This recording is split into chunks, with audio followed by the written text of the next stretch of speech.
All right, welcome back, the genius. All right, so in this session, let's talk about the notion of abstraction and hardware versus software. Now, these are two important things that we need to discuss before we move forward. You need to understand what abstraction is because it is everywhere when it comes to computer science and hard computing systems. And you also need to understand hardware and software. And basically, we are bringing up this topic because some people will be like, they are hardware engineers. They are hardware people. They don't know anything about software. Some people will say they are software people. They don't know anything about hardware. Okay, so we are going to dissect everything here and see the reason why you should know both of them. You're going to understand the reason why you should understand abstraction. You're going to see why you should understand both hardware and software. Yes, I know that most of you taking this course, you're actually going to tech and you'll be doing more of the software part of it. But the thing is this, if you understand the hardware, how the computer works and how the hardware also works, it will be better for you. So let's jump into it and see. So what is this notion of abstraction? What is really abstraction? Okay. Abstraction is one of the fundamental and powerful concepts in computer science and computing. We cannot do without abstraction. Okay. And then it allows developers, engineers, or researchers to manage complexity. All right. By hiding low-level details and exposing only the essential features of systems, data, or operation. Basically, what abstraction means is that you will not be given more details that you need. Okay. It reduces complexity in the sense that you don't need to know the underlying details of how something works. Let's give an example. Let's assume that you want to go to somewhere. Okay, you just maybe call your cab. All right, tell the cab. Okay, let's say you want to go to the airport. All right, you call the cabman and tell the cabman you want to go to the airport. All right, the cabman knows the airport. You don't need to know the airport. You don't need to know your way to the airport. The cabman knows the airport. So all you have to do, the only thing you need to know is where you want to go to. I want to go to the airport. The cabman knows how to take you to the airport. So you only get to know the details that you need. So the level of abstraction there is that you only know that you want to go to the airport. You don't need to know the underlying details. Another example could be that, okay, you're a student, you ask your father for your school fees. Most of you don't really bother about how you pay your school fees. It's not the level of details you need to know. So you see the level of abstraction there. All you need to know is that you need to pay your school fees.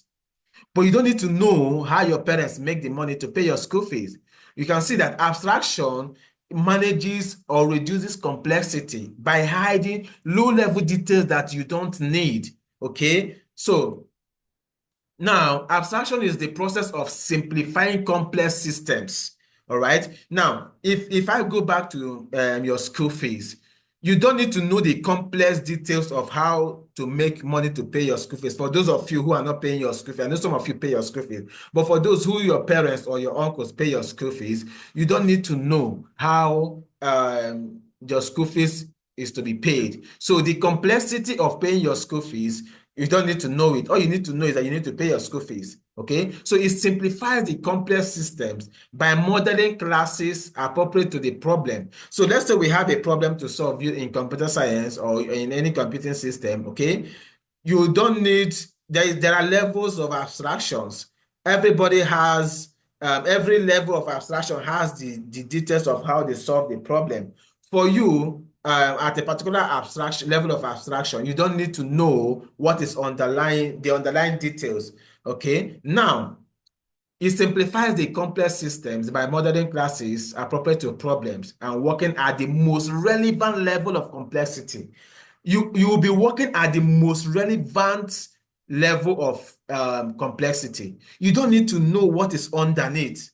Okay, so we're going to be giving some examples. Okay, some real life examples. Okay, so like I gave there before, if you're going to the airport, the level of complexity there is that you need to know where you're going to. So, but the driver knows the airport. And another level of abstraction there is this. The driver might not even know the airport, but they might not use the GPS. Let's say it's an Uber driver. Okay, they will now, Uber provides the GPS that they will use to navigate through the map and get to their destination. So even an Uber driver does not need to know the airport. But the Uber driver, the level of abstraction, the level of complexity they need to know is that they need to know how to operate the GPS to take them wherever they want to go to, or they need to understand how what the GPS is telling them. But it is not the GPS system that would take the responsibility of getting them to that place. All right. So it involves removing or hiding details to focus on a set of essential characteristics. You that is going to the airport, all right, you don't need to know the details of how you get to the airport. Okay, you don't need to know. So the level of abstraction there is it has removed or hidden the details of how to get to the airport. Your focus is just know where you're going to. Okay, you can also look at it this way. You don't need to know how the engine works. You are a driver, you want to drive a car. You don't need to know how the engine works. All you have to do is to on your ignition and then accelerate, match your brake, stuff like that. That is the level of abstraction you need to know. But you don't need to know when you match the brake or when you accelerate. You don't need to know how the thing works underneath. You don't need to know how the engine works. Okay, so it is the engineers, people who design the cars, that will know those levels of details. Okay, so in computing, abstraction is used to reduce and manage complexity by omitting unnecessary details and highlighting the necessary parts relevant to the current context. So that particular problem we have at hand, we only need to know a certain level of details. All right, the complexity, the details underlying the problem, we don't need to know. Okay. So there are different types of abstraction. We have data abstraction. So when we talk about data abstraction, you'll be focusing on what data is needed. You don't need to focus on how it is organized or how it is implemented. Now, let me give an example. When you store data, all right, in your computer, let's say you store a file, or let's say you store a file. You don't need to know how this file is stored in the memory. You don't need to know anything about memory organization. You don't need to know how this data is stored in the file. You don't need to know. But you have used data abstraction. The computer, the people who design the computer and the operating system, they have increased the level of abstraction, removed the complexity of you knowing how the memory works. You don't need to know how memory works. You don't need to know how memory is implemented. You don't even need to know that there is anything called memory. All right. All you need to know is that you need to know how to store your files. That is all you need to know. So how the data is stored or how it is implemented in memory, you don't need to know. Okay. Don't worry, you'll be getting to know when we talk about data structures, you get to understand these abstract data types. Now, there is a data structure we call stacks. We also have the one we call queues, lists, and trees. These are data structures. These data structures, they are used to store data. And every data structure is designed to store a particular kind of data. And it is also used to store a particular kind of data that needs certain operations on that data. Now, the operations on stacks are not the same operations on queues. So the data you store on stacks might be different from the data you store in queues. So now, but you don't need to know how these stacks are implemented. All you need to know is that you can use them to store data. So, for example, you use a list, all right, to store elements without caring how it is stored in memory. When you're storing data in a list, when you're storing data in a queue, when you're storing data in a stack, okay, you don't need to know how they are implemented in memory. You don't need to know how they are stored in memory. As a programmer, you know, all you need to know is the certain methods or the certain functions or operations that you can perform on these stacks, but you don't need to know how they are implemented. Okay, that is abstraction. They have taken the details up to a particular place that you don't need to understand the underlying details. So the complexity of how these things work has been removed. So you don't need to bother about that. We also have procedural or functional abstraction. Now, in computer programming, there's something we call function. All right. Now, these functions, they do a particular thing for you. You can write a function that will add two numbers for you. You can write a function that will give you the square of two numbers, the square of a number. You can add a function. You can create a function that fetches data for you from your database. Now, when it comes to functional or procedural abstraction, a procedure or a function, they're almost the same thing. Okay. Now, when it comes to functional abstraction, you don't need to know how these functions are implemented. All you need to know is that this function, if I do this, if I give it this, it will do this for me. Okay. So example is that when you use the sort function in Python, you don't need to know how the sorting algorithm is used. All you need to know is that, oh, if I call the sort function, it's going to sort a particular list for me. All right. A function does something for you, fetches data for you from the database, multiplies, adds two numbers for you, or whatever you're doing with the function. You don't need to know how this the algorithms that are used to perform those functions. You don't need to know. All you need to know is that when you call the sort function, it will do something for you. Okay, so it encourages modularity and reuse. So we have talked about data abstraction, we have talked about procedural or functional abstraction. We also have the one we call control abstraction.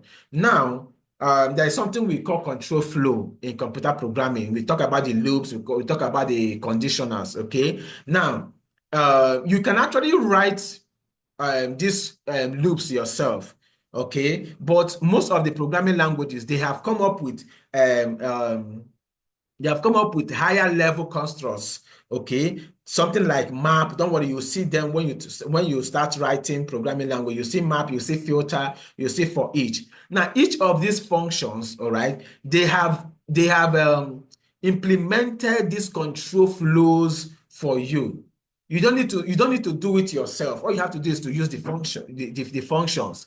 Okay, so this control abstraction is that you don't need to implement the control flow yourself. So the control flow details have been hidden from you. So if I want to use the for each function or use the filter function in a list, or let's say I'm programming now, I want to use the map function. I don't need to know how it is being implemented. I don't need to know. All I need to know is, okay, if I call this map function, it is going to map. It's going to loop through every element I have in the list. Or if I call the filter function, it will filter the function based on the condition I gave it.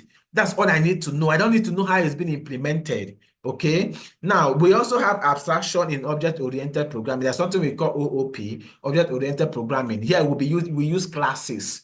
Okay, so it involves exposing only relevant data and hiding implementation through classes and objects.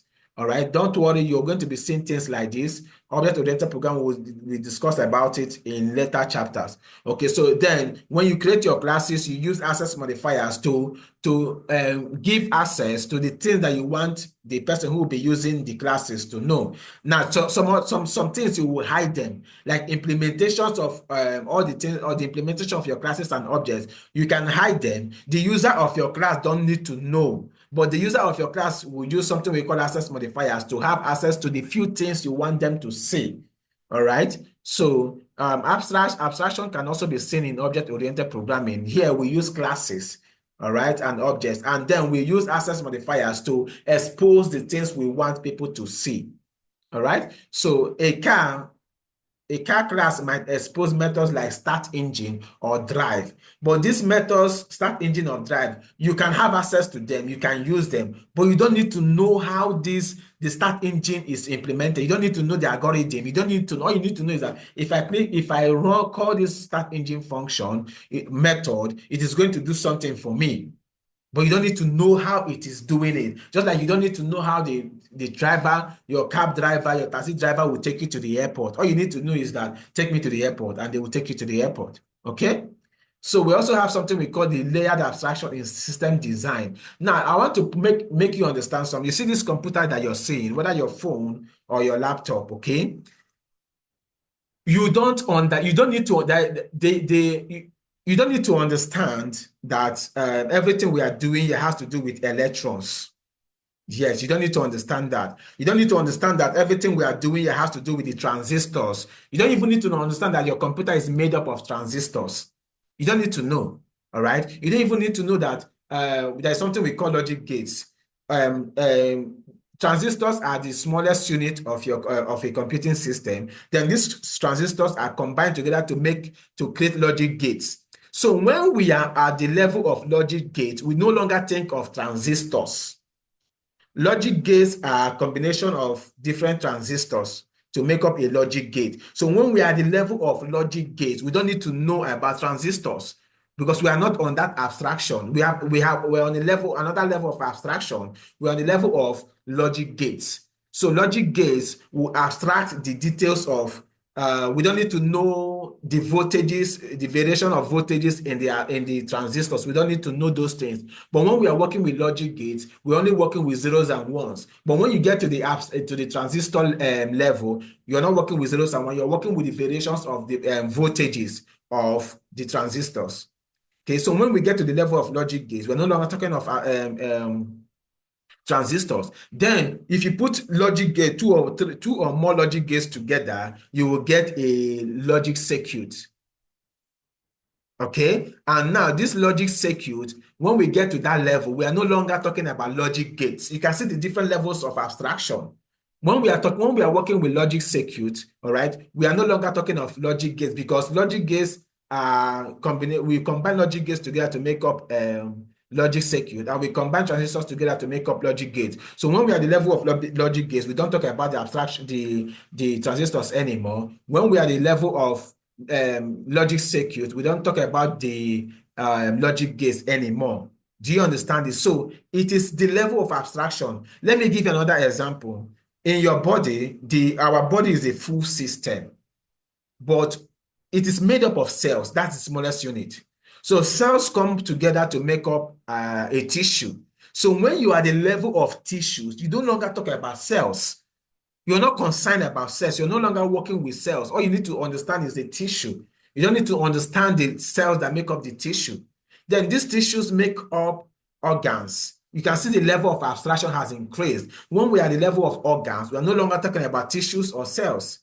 And these organs make up the whole system. So as a human being, now what we are saying is a system. We are not looking at the different organs that make up the system. So that is how computers are also built, okay? Systems are built in layers of abstractions, okay? Hardware abstraction, all right? There's something we call virtual memory, device drivers, okay? These are the, we can work with virtual memories without knowing the real memory or device drivers. Operating system of abstraction, when you're working your operating system, like your Windows, your Android operating system, they give you another level of abstraction. All right, they take care of everything that has to do with the hardware. They take care of it for you, so you don't need to know. All right, so the operating system gives you another level of abstraction. All right, there's something we call API abstraction, application programming interface. When you design a library or when you design any system, you will give people that want to use that your system API.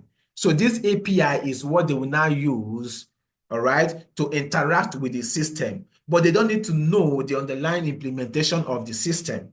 So application layer abstraction. Now, most of you are using, let's say you're on your mobile phone right now, you're using icons. You're seeing icons. When you click on an icon, something will happen. All you need to know is to click on that icon. That's the user interface. When you click on that icon, something happens inside your phone. You don't need to know. You don't need to know when you click on your TikTok icon, your TikTok application will come up. You don't need to know what has happened underneath it. You don't need to know. All right. So that is level of abstraction. So let's talk about benefits of abstraction. It reduces complexity. You can build and understand large systems more easily. All right. You don't need to know the underlying details. All right. It reduces complexity.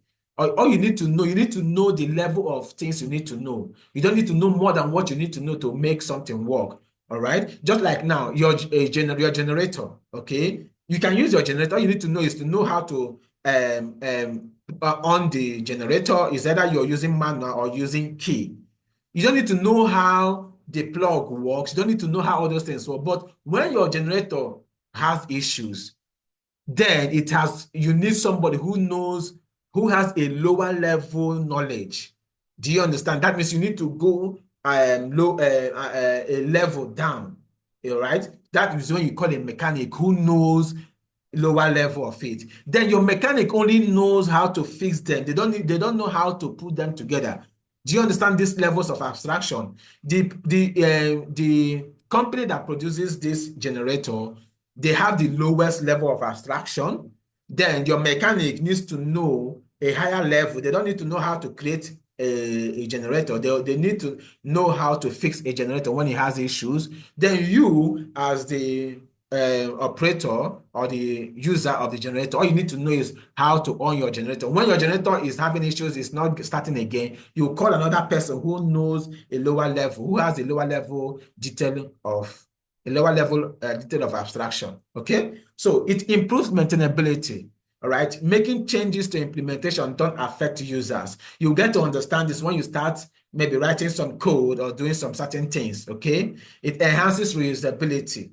All right, when there is abstract components, they can be reused in different contexts. You get to understand. Now, let's give an example like functions. When you write a function that can add two numbers or that can multiply two numbers, all right, you can reuse that particular function in several places. Okay, it supports scalability. Systems can be expanded without reworking all levels because of abstraction. Okay, it encourages modular design. All right, we can actually get a big system and divide them into modules. All right, then these modules will be implemented in their different ways, and then they can now be loosely coupled. So a module can now call another module. So that is how modular design is. The bottom one, we'll talk about that later on. Okay, so abstraction encourages modular design, most especially in C and in Python. We'll be using modules, libraries that other people have created. You don't need to know how they implemented the library. All you need to know is that the APIs they have made available for you, you can make use of them. Okay, so let's take a look of real life example. I've mentioned driving a car. All you have to do is to press the accelerator and the car speeds up. You don't need to know how the engine works. You need to press the accelerator and the car speeds up. You don't need to know the underlying how the engine works. That's abstraction. Okay. Programming, now you have a function. Now you see this function, this is a Python function. This is how we write functions in Python, but don't worry, you're going to learn that. In this course, you will learn C programming, you learn C++ programming, you will also learn Python programming, okay? So this is how to create a function in Python. This function will calculate the area of anything. So all you have to do is to call this function over and over again. You don't need to know how it is being implemented. You can just call it. All right, we will teach you how to do all these things. You also have a class. This class is a payment processor. So this payment processor has a method. If you want to process payment, all you have to do is to call this method in this class. So you don't need to know how the implementation, you don't need to know the implementation. You don't even need to know how these things are being implemented. All you need to know is that, oh, I can call them and I can use them. All right.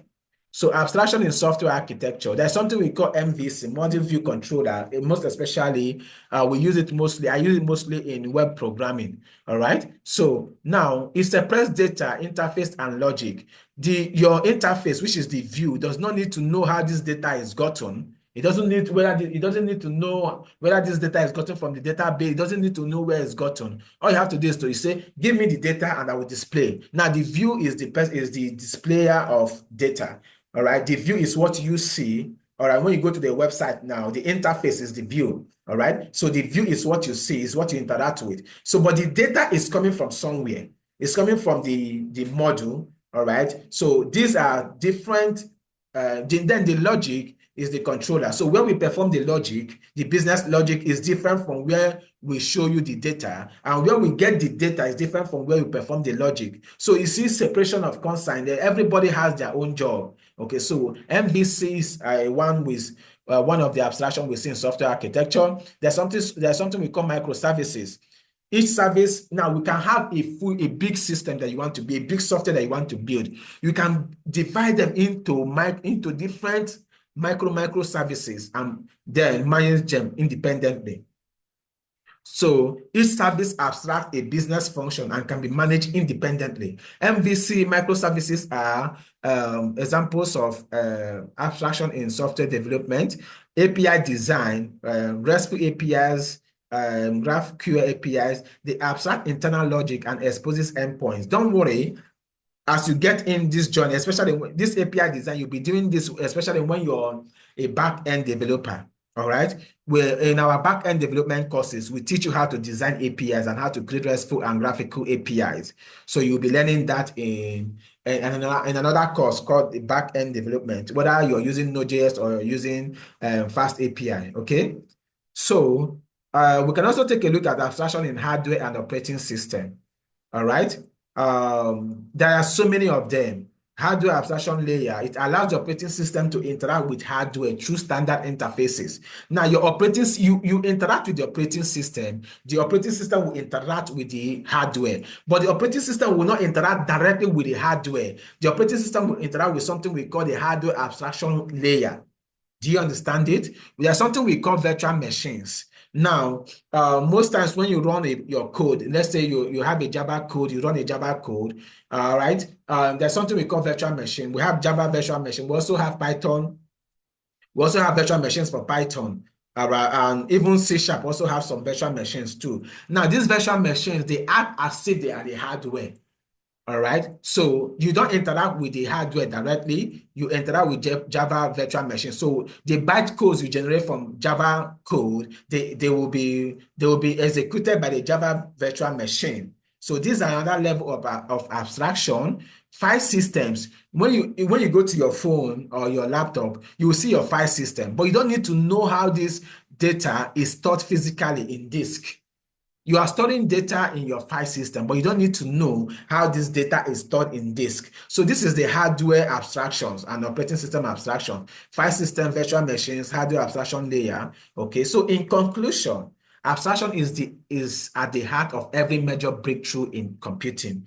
All right, that is why we are bringing it to you firsthand. Whether you're writing a function, designing a system, or developing hardware, the goal is often to abstract away complexities so you can focus on what you want to achieve. You don't need to focus on unnecessary things. Just for, like now, if I want to sort a list in Python, I'll just call the sort function. That is my focus. I don't need to understand how Python implemented the sort function. Okay?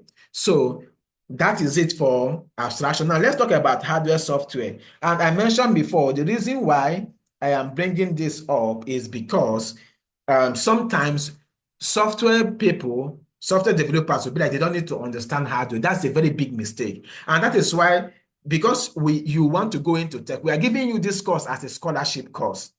Because we want anybody, you need to understand, you need to have this foundational course. All right, for you to do well in tech, for you to do well in software development, if you don't have a computer science background, you need to take this course. That is why we are giving it as a scholarship, free of charge. Okay, now you need to understand hardware if you want to be a very good software developer. Because moreover, the software you're developing will be running on a hardware. It's running on hardware. You're developing something that's running on hardware. It's just like a medical doctor who doesn't understand the anatomy of the body. You're a medical doctor, you're operating on people's body, you're treating people, the illness is in the body, that's what you're treating. But you don't understand the body, you don't understand the anatomy of the body. How would you be a good medical doctor? So you need both of them, okay? So understanding hardware and software is crucial to grasping how computers and modern digital systems work.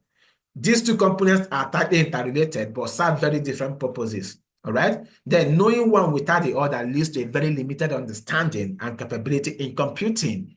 You need to know both of them. All right. So hardware is just basically the physical parts of a computer system that you can touch. Don't worry, we'll be talking about computer system. We're going to be dissecting. We're going to be having dissecting the computer system. It's just like the anatomy of the body. We'll be giving you. We will have a separate session where we discuss the anatomy of a computer system. All right. So example is the CPU, the RAM, the hard drive, the keyboard, the monitor. All right. So, but software, they are intangible. You cannot see them. All right. When you click on the icon on your mobile phone, your TikTok icon, you don't see the software. All right. So these are intangible instructions and programs that run on hardware. So we are software developers. All right. We develop these intangible programs, but these intangible programs, they run on hardware. So if you don't know the hardware very well, how can you now create a better software? All right. So you need to understand these things. So operating systems, they are software. Windows, Linux, applications like Photoshop, your Chrome, Google, your Chrome browser, programming languages, games, and firmware. These are classified as software. So how they work together? Let's take a look at it. Hardware is the body, software is the brain. You see, hardware is the body, software is the brain. Neither is useful alone. Your brain cannot work without your body, and your body cannot work without your brain. So you need to understand both hardware and software. And that is why we are giving you this course for free. You're getting this course as a scholarship because we want, this is the mistake most people make. I started off without understanding the hardware.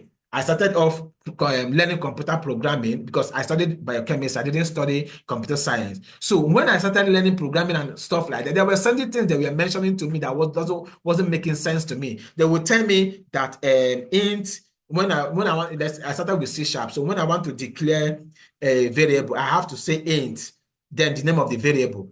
And then if I use, there is short, there is int32, there is int64 and stuff like that. I did not understand those things because I didn't understand how data is being represented in the system. So it is when I started taking courses like this that I now understood it better. So it will be better for you to understand hardware. There are some certain things we're going to be teaching you about hardware that you're going to understand. So software tells the hardware what to do. All right. The hardware is the body, the software is the brain. So your brain tells your body what to do. Likewise, the software tells the hardware what to do. Then the software will tell the hardware what to do. Then the hardware will not execute the instruction. The software will give the hardware instructions to do, and the hardware will perform the instructions. All right. So you click on an icon, and the CPU executes the command to open a browser. When you click on your TikTok icon, it is not the software that opens it. It is your CPU, your central processing unit, that executes the command to open the browser. So you need to understand both of them to understand how they work. So what happens if you know one but not the other?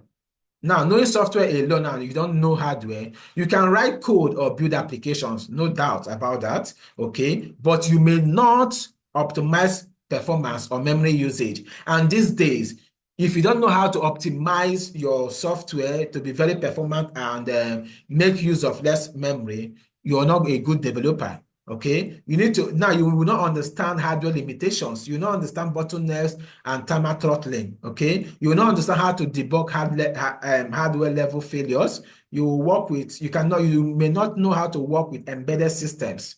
So if you want to go with embedded system robotics and IoT effective, you need to understand how the computer works. You need to understand hardware. All right. Now, use case limitations. You can build a web application, but you might struggle to debug it while it's crashing on a specific device.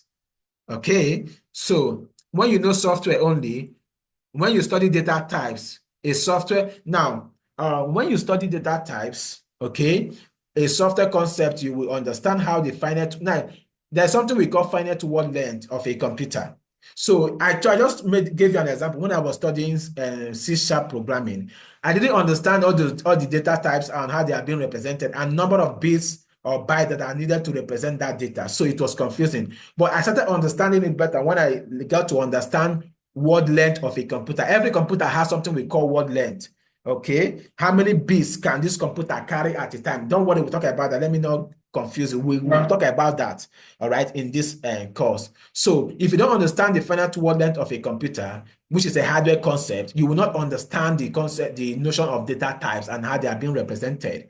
You see why you need to understand hardware. There is also, when you like functions in C or in any programming language, if you don't understand functions, all right, you will be able to tie the rules of calling a function when the hardware implementation that makes those rules necessary. So when you study a functions in C, you need to understand the hardware implementation. How is this functions being called? How do they work? We are going to discuss that in this course, all right? So basically in this course, you'll be learning how the hardware works.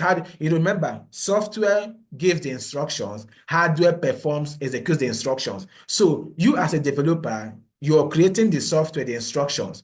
You also need to understand how the hardware executes those instructions. So we'll get to that level, all right, that will teach you how hardware executes those instructions, all right? So there's something we call recursion. All right. You need to understand the hardware for you to understand recursion in software.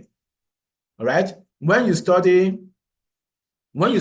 pointer variables in C, your knowledge of computer memory will provide a deeper understanding of what pointers provide, and very importantly, when they should be used. Now, I remember when I started learning Go programming language, I wasn't understanding when they say pointers. I wasn't understanding it until I took a course like this. And I understand, okay, I now understand what they mean by pointers, and these pointers has to do with the computer memory, because I also studied computer memory and how the computer memory works. That's when I understood this. So it will make you a better software developer. All right. When you study data structures in C or any programming languages, you're going to understand, with your knowledge of computer memory, you understand how these data structures, how they store data in memory efficiently. Okay, so when you know only hardware without knowing software, you can build, fix, or upgrade physical machines, but you may not understand how to write or troubleshoot software. You will interact with complex systems. You may not understand how to interact with complex systems. You may not know how to build modern, embedded, or AI systems. So you need to know both of them. You can assemble a gaming PC, but you cannot install or customize the operating system beyond surface level instructions. So in essence, you need to know both of them. That will make you better. So these two, remember, they have interdependency. All right. A firmware is a bridge between a hardware and a software. All right. A firmware is a bridge between a hardware and a software.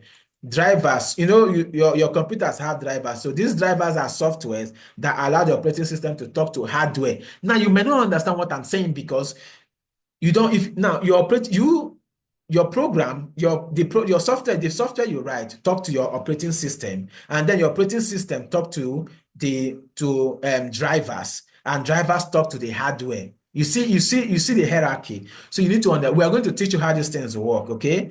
When you talk of embedded systems, software are being born into hardware. So you imagine that you're working on an embedded system and you don't know how these things work. It will be hard for you to grasp. So in summary, knowing just hardware makes you a builder or a fixer. Knowing just software makes you a creator or a thinker. But knowing both makes you powerful. Okay. In today's world, whether you're coding, whether you're doing DevOps, which has to do with software, building IoT devices, creating AI hardware accelerators, or optimizing systems, understanding both hardware and software is often essential for making efficient, scalable, and reliable technology. So you need to understand both of them to be amazing. Remember, the name of our platform is the Global Genius. Our goal is to create geniuses who can go global. And if you want to go global, if you want to be a genius, you need to know all these things. So thank you very much. I hope you understand what was taught here. If you get confused or have any question, please reach out to us. Our WhatsApp numbers are always available. Reach out to us on WhatsApp. We can do a video call. We can do a voice call. We can even do a Zoom call and share your screen with us to see what you're doing. And then make sure you do your assignment. Make sure you write your test. Thank you very much, and I will see you in the next section.